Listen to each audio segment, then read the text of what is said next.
that beautiful pinprick of light tearing through the black velvet of night. It's a lie. It's an epitaph, meticulously delayed. The cosmos sends us postcards from the graveyard, and we, the sentimental fools, weep over pictures of entities already dust. This is the first, hardest lesson the universe teaches. You cannot perceive the present. Everything you observe, from the most distant quasar to the sun warming your face, is history. You live permanently in the past tense, a cosmic archaeologist perpetually dusting off moments that are irrevocably gone. Forget the romantic notions of light speed. It is not a constant for wonder. It is the ultimate, non-negotiable barrier, enforcing cosmic isolation. It is the universe's cruelest, most fundamental joke, forcing us to chase reality while shackling us to a time lag. We are defined by delay. Proxima Centauri, our closest stellar neighbor, is 4 years dead or 4 years alive, and we cannot know which until its light finally limps across 4 light years of void and slams into our pathetic retinas. 4 years. That is the minimum delay on reality. That is the cost of proximity. Now scale that up. Andromeda, that misty smudge of glory visible even through urban pollution, is not a galaxy existing right now, today, in the quantum present. It is the ghost of a galaxy 2.5 million years gone. You are looking at a 2.5 million year old photograph. If a cosmic civilization in Andromeda, or what we think is Andromeda, decided to pull the plug, shut down, or just vanish in a puff of impossible physics, we wouldn't know it. Not for 2 million years. We would spend millennia studying a corpse, mapping the arms of a structure that ceased to exist before humans invented fire. This is not abstraction. This is the crushing, immediate mechanical function of sight. We call it seeing. It is better described as receiving historical data. The Stoics knew this mechanism of suffering, though they applied it to human relationships. They understood that attachment to what is already gone is the purest form of torment. But here, in the galactic theater, the torment is physical and absolute. The pain of separation isn't just emotional. It's baked into the very fabric of space-time. Every single photograph from the Hubble or James Webb telescope is not a portrait of existence, but an obituary written in gamma rays and infrared echoes. We map the dead. We catalog the absent. If you are one of the few who prefer the searing clarity of this brutal reality over comfortable delusion, if you value truth over the anesthetic comfort of myth, you belong here. Stay with the signal. But here's the kicker. The point where the philosophical terror meets the astronomical reality. Stars don't just fade, they explode. They die violently. And because of light's finite speed, the universe is filled with cosmic ticking time bombs that have already detonated, their shockwaves of light sprinting toward us across unimaginable distances. Supernovas are the ultimate example of this lagging terror. A star goes critical, collapses, and unleashes the energy of 1 billion suns in a moment. That event happens. The star is gone, instantaneously. But the universe holds the image hostage. It takes 1,000 years for the death warrant, traveling at 300,000 kilometers per second, to reach us. For 1,000 years, we see a brilliant, stable, thriving star, maybe even studying its habitability, completely unaware that we are simply watching the playback of its destruction. Then, one night, bam! A light show unlike any other. We call it a supernova sighting. It is, in reality, the delayed realization that a beautiful world has been annihilated. The universe makes us bear witness to murder, but only after the killer is long gone and the victim is unrecognizable dust. The light you see is the universe's way of saying, you are irrelevant, you are late, you are alone. This relentless, inevitable delay is the only teacher. It hammers home the lesson, nothing permanent. Nothing is simultaneous. Everything you rely on for vision and data is fundamentally, geometrically misleading. And the worst part? The truly crushing weight of this reality? We will always be seeing the ghost of the sun as it was 8 minutes ago. Even our anchor, our immediate lifeline, is fundamentally and forever unreachable in the present tense. We are trapped in the echo chamber of our own perception.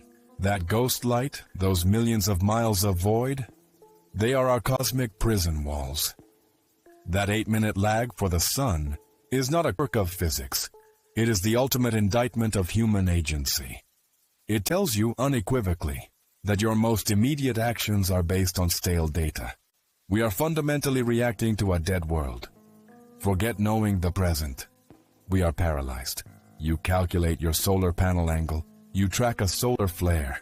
You're operating on the ghost of the sun, an entity that may, in the literal present, already be collapsing into a catastrophic black hole.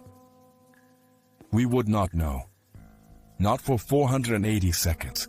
You are trapped in a temporal echo chamber, where the only thing guaranteed is your permanent separation from the now. We live our lives navigating using memories. That's all light is. It's a message from the past, permanently delayed and permanently untouchable. Think about what that does to your concept of reality, your smug belief in instant communication. Instant communication is a biological fiction designed to keep your little monkey brain from short-circuiting. The universe laughs at your satellites. The universe says, you are listening to an old man whisper a warning he already died delivering. Now, elevate that scale. You, the human viewer, measure time in seconds, in milliseconds, in the blink of an eye. The cosmos measures time in geological epochs, in the cycles of light that take tens of thousands of years just to cross the Milky Way. Our local reality is utterly corrupted by this chasm. Imagine screaming across the galaxy. Your voice, your desperate message, takes 10,000 years to reach the next civilization over. By the time they receive your plea for aid, your culture is ashes. Your monuments are sand. They are listening to a ghost.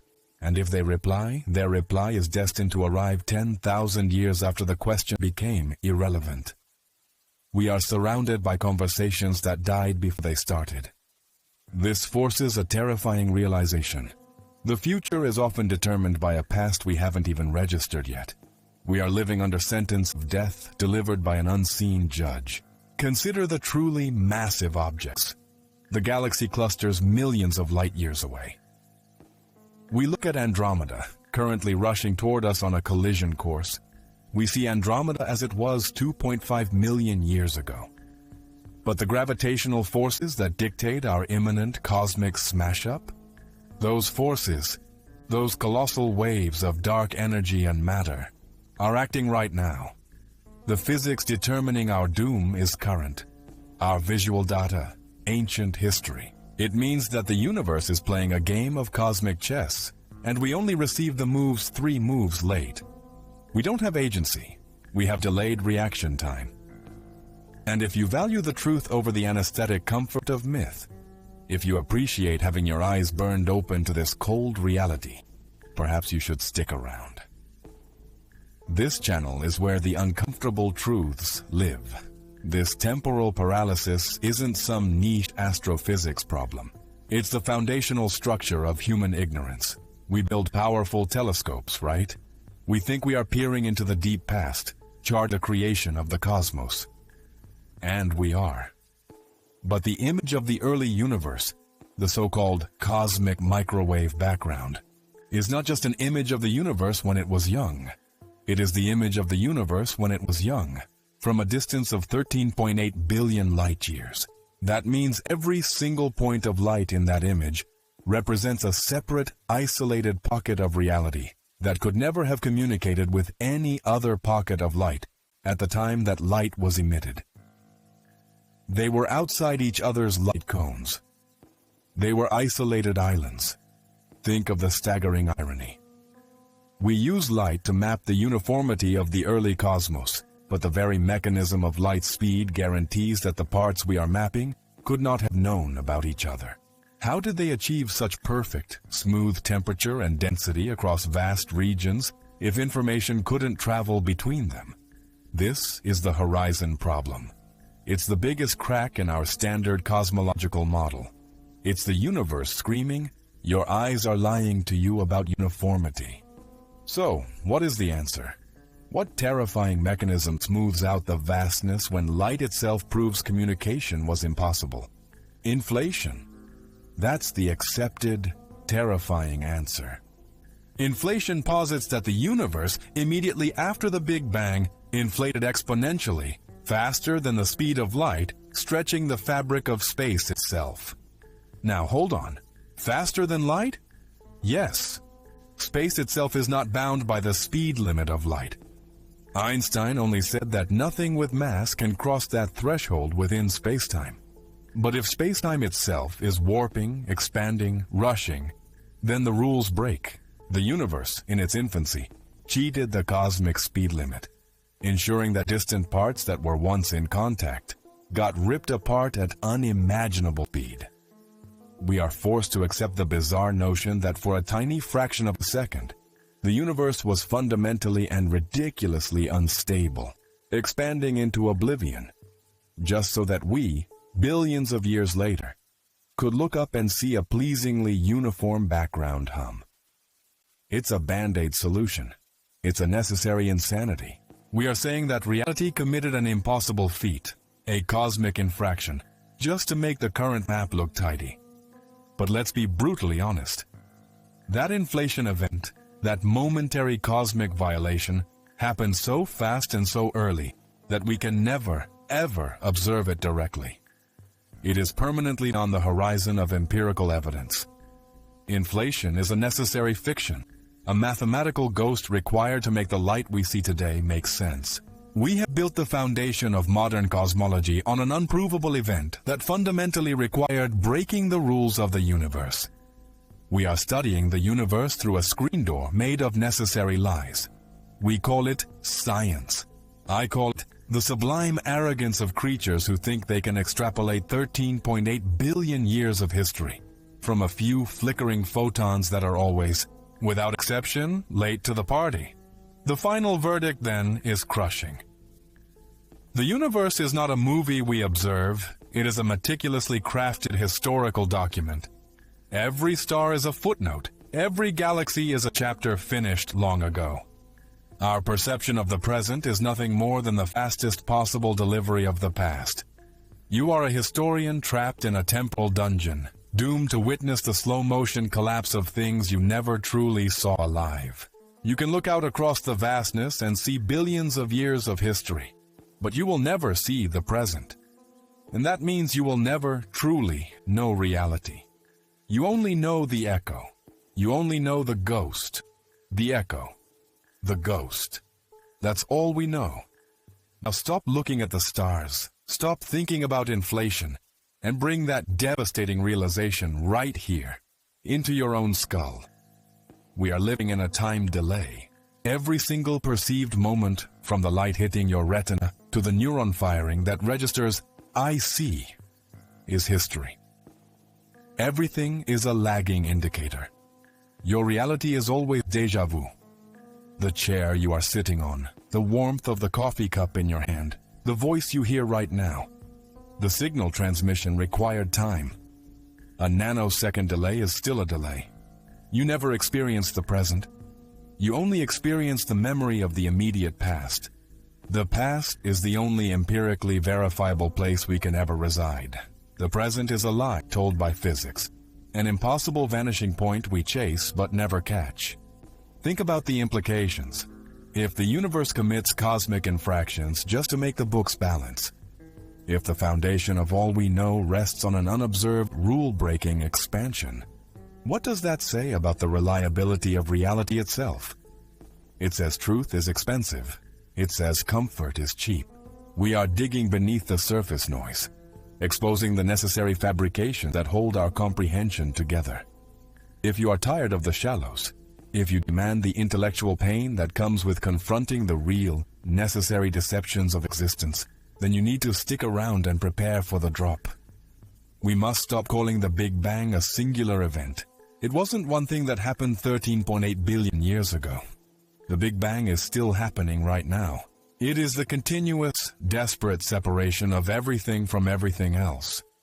We aren't observing the aftermath of a massive explosion.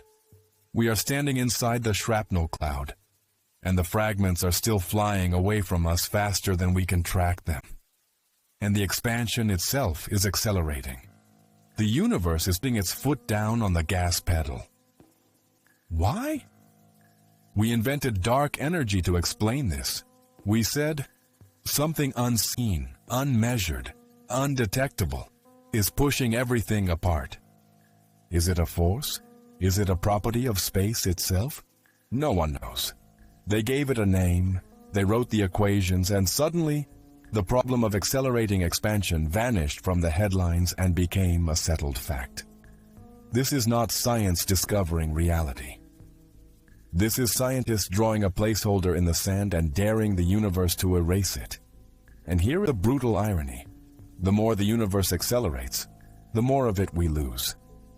Things that are observable today will eventually rush away from us so fast that their light will never reach us. They will cross the cosmic event horizon. They will simply blink out of existence forever, not because they died, but because the space between us and them expanded faster than the speed of light allows their historical echo to travel. The future of the universe, based on our current measurements of acceleration, is terrifying. It is cosmic loneliness. Everything around us will eventually become unreachable, invisible, silent. We are watching the slow, agonizing subtraction of all evidence. Eventually, billions of years from now, the night sky will be dominated by only the nearby stars in our own local group. Every distant galaxy, every great cluster we marvel at today, gone.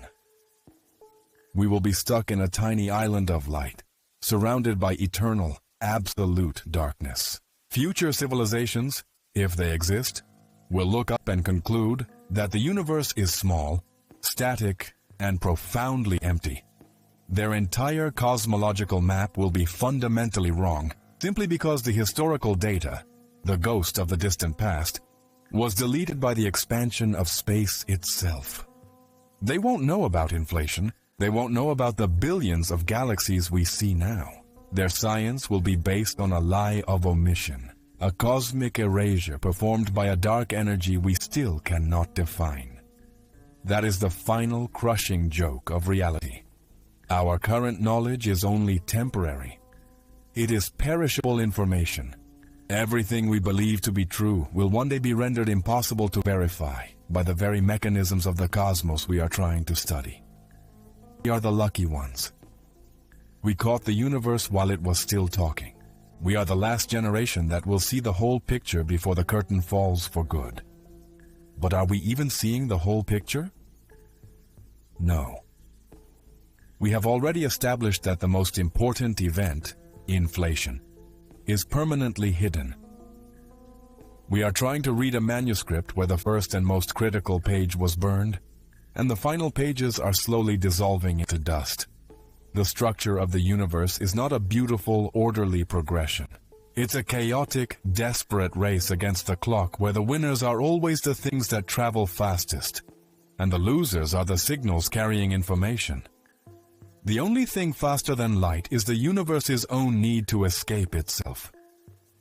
We crave certainty. We build our models like they are fortresses against the void. Foolish.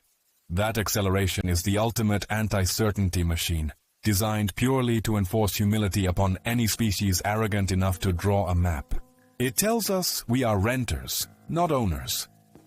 Our best physics, our deepest cosmological truths, they are nothing but temporary snapshots, blurry photos taken at high speed, quickly decaying into noise.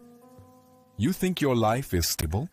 You think your philosophical principles are timeless? Look up at the cosmic emptiness. That chilling lack of guarantee is the true classroom. The universe is not trying to comfort you. It is actively trying to break your foundational assumptions. This necessary hardship teaches precision. It enforces a radical, brutal presentism.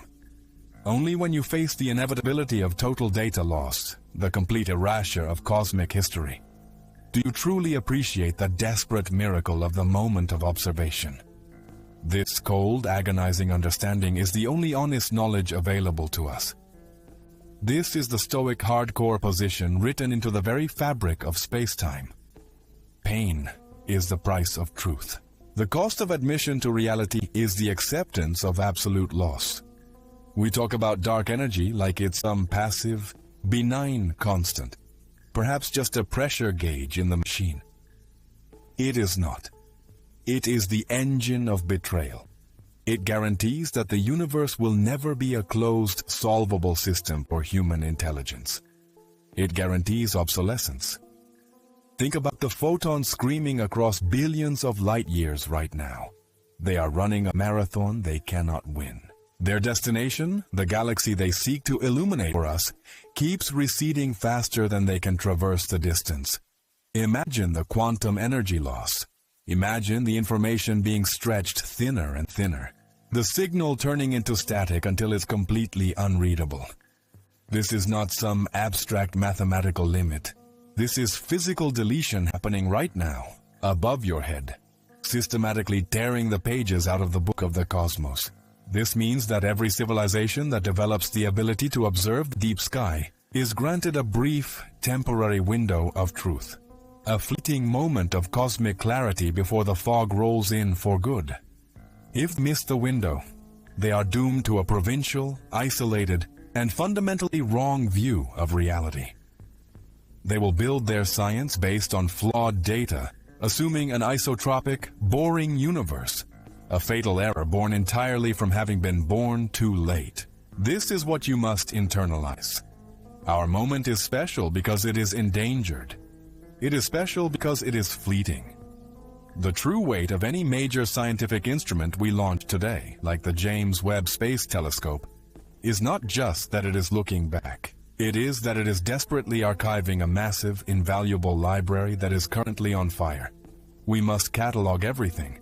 We must read fast. We have mapped the mechanisms of inflation, the distribution of matter, the dark geometry of space before those signals are stretched beyond recognition, lost to the cosmic event horizon. Why this urgency? Because the hardest lesson is always the simplest. The only lessons that truly stick are the painful ones. And the universe is teaching us a very, very painful lesson about the fragility of knowledge itself. The speed limit of light? That was a beautiful rule. The speed limit of information transfer? That limit is dictated by dark energy, and it is accelerating away from us faster than we can track it. We are not just struggling against distance, we are struggling against time's ultimate weapon, forgetting. Our own future is engineered to be astronomically ignorant. Our descendants will inherit a silent, dark, empty kingdom, and they will never know the vast, churning empire that once was. They will not be able to replicate our science.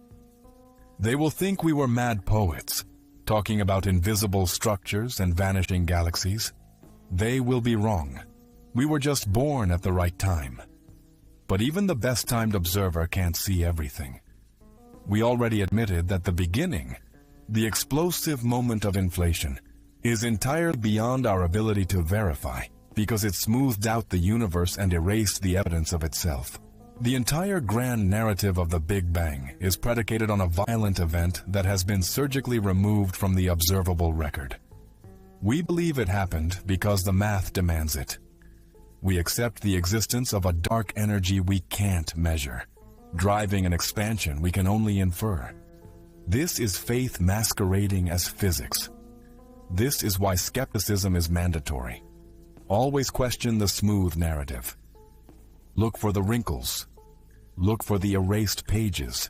The most dangerous assumption is believing that the cosmos must make sense to a creature that evolved to hunt small animals on a tiny blue speck. The universe does not owe us coherence. It owes us nothing at all. This lack of obligation, this cosmic indifference, is the single most compelling piece of evidence that our current understanding is still wildly incomplete. We think we see the gears turning, but we haven't even found the main engine. We are just measuring the shadows cast by the things we cannot name. The true danger is accepting comfort when the universe is built on chaos. We must resist the urge to simplify the narrative just because the complex truth is terrifyingly cold. The complex truth is that the clock is running down, and the universe is slowly but surely pulling the rug out from under every established fact we possess. The great irony is that our greatest intellectual achievement, the comprehension of accelerating expansion, is also the definitive decree of our future isolation. We have intellectually achieved total cosmic loneliness. The universe showed us the full picture and simultaneously mailed us the eviction notice. Isolation is the default setting. The eviction notice wasn't a threat. It was a blueprint for our intellectual prison. You think that's depressing? Good. Pain is the only legitimate instructor the universe employs. Comfort, the smooth narrative, that is the lie we tell ourselves to avoid the necessary terror. We crave certainty. Stop it. Certainty is a juvenile demand in a cosmos built on thermodynamic decay and gravitational hostility. Our instruments are magnificent, yes, but they are also tiny, fragile sponges, soaking up a diminishing pool of light that will soon be extinguished by the vacuum itself. The data is chromized from the start. Every single photon that reaches our lens has traveled across a universe that is now bigger and faster than it was when that light began its journey. We are not observing the present. We are measuring the ghost of a past that is receding from us at an accelerating rate. The greatest crime against knowledge is minimizing the scale of this loss. Look at the numbers. Understand what the Lambda CDM model truly predicts for the deep future. Nothing. Just blackness. Everything outside our immediate local cluster, the galaxies, the vast structures, the evidence of cosmology itself, will eventually cross the event horizon of our future isolation. They will be moving away faster than the speed of light allows them to send information back to us. Future astronomers, maybe 1 trillion years from now, will look out and see nothing but the faint, red-shifted glow of their immediate neighbors. They will conclude, logically, that they live in a tiny, static island universe, that the Big Bang never happened, that the universe is boring. Our spectacular, terrifying, grand vision of the cosmos will have been physically erased. The universe will have rewritten the evidence for the benefit of ignorance. It's the ultimate cosmic betrayal. It doesn't hate us. It is just functionally indifferent to our existence and our quest for meaning. The true, unavoidable verdict is this: our golden age of physics, this beautiful century of discovery, is merely a fluke of timing. It is a cosmological accident, a brief window where the light from the past could actually reach us. We were born just in time to see the show, but too late to stop the curtain from falling forever. We mistook the brief performance for the whole story. The only way to survive this reality is to embrace the cold, hard mathematics of our futility. This is not a tragedy. Tragedy requires a malicious actor. This is cold, sterile physics playing out to its inevitable, predetermined conclusion. The universe does not exist to entertain our theories or validate our hope. It simply is. The only dignity left for us, the final terrifying achievement, is to accept that we are the only species that ever truly understood its impending annihilation. And we still chose to keep mapping the darkness as the lights went out. We have intellectually achieved total cosmic loneliness, and now we must learn to live inside the sound of absolute silence. The cosmic curtain is falling, and our great challenge is not to tear it down, but to appreciate the mechanics of its descent. We are the last audience members to grasp the plot of the entire epic. Everyone else who comes later will only ever know the final, minimalist scene. You must understand this. The universe is not obligated to provide us with drama or significance. It simply provided the platform for our minds to evolve enough to diagnose their own eventual erasure.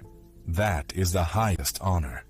Hope, in the face of this absolute physical certainty, is no longer a virtue. It is a cheap psychological anesthetic. Dump the hope. Embrace the cold arithmetic. We have spent millennia looking for a grand external purpose, a script written by the gods, or by physics, or by universal love. But the truth is harsher, yet infinitely more dignified. The only meaning we will ever generate is the act of relentless mapping in the face of guaranteed annihilation. We become the meaning by refusing to look away from the horror. The real defining accomplishment of the human species will not be colonizing Mars or curing death, but the simple brute fact that we catalog the history of everything precisely as the lights flickered out. We are the librarians who worked diligently while the library burned down, ensuring every last scroll was digitized before the fire consumed the server. This is the only way we beat the void.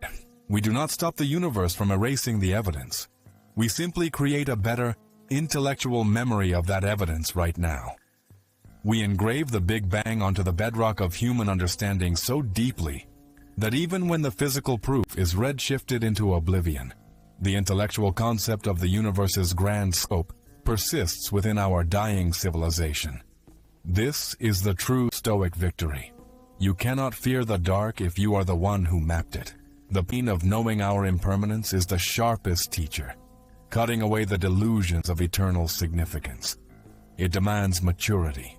It demands that we stop treating existence like a fairy tale, where the hero is guaranteed a happy ending. There are no heroes here, only observers. The universe is not a story. It is a clock running down. So what is the final verdict on humanity's great quest for cosmic relevance? We failed, beautifully. We failed to find an external purpose, but in that failure, we succeeded in manufacturing the most profound internal purpose possible. To know, deeply and truly, that we stand alone, intellectually aware of the vast, cold mechanism grinding us to dust. And still, we ask one more question. Still, we build one more telescope. This cold, stark recognition is not tragedy. It is simply the price of admission to reality. We bought the ticket, we saw the show, and we now face the long, perfect silence that follows. The knowledge itself is the monument. The final, terrifying achievement is not to find light in the darkness, but to become utterly comfortable with the absolute, profound truth of the dark. We spent all that time asking the wrong question. We demanded to know our purpose. The universe just shrugged. That indifference? That is the answer we couldn't handle. The defining legacy of humanity is not the mastery of fire or the splitting of the atom, but the sheer, agonizing courage required to look at the infinite calendar and calculate the exact moment of our own expiration. No other creature manages that depth of self-aware dread. You think that pain is a flaw? It is the engine. It is the proof that we mattered. Because only things that matter can hurt that badly when they are taken away. The delusion of immortality, whether technological or spiritual, keeps you a child. Only acceptance of the absolute, final, perfect defeat transforms you into an adult. We built the perfect catalog of the void. We digitized the stars, mapped the galaxies, and wrote the final entry knowing full well that no one will ever read the last chapter. And yet, we wrote it beautifully. We wrote it with precision. That dedication to knowledge, even in the face of futility, that is the highest Stoic virtue imaginable. That is our monument. Now here is the verdict. We never discovered meaning. We manufactured it entirely through the rigorous, terrifying act of observation. We achieved cosmic significance not by surviving the inevitable death of everything, but by choosing to truly see it.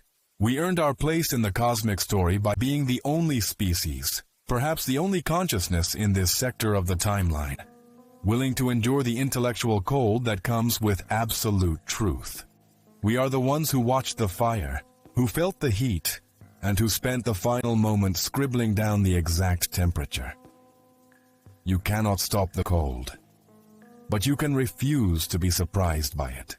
That refusal, that final, solitary, intellectual act of defiance against the crushing weight of cosmic randomness, is the quiet victory that no singularity, no God, and certainly no universe can ever take away from us. We knew.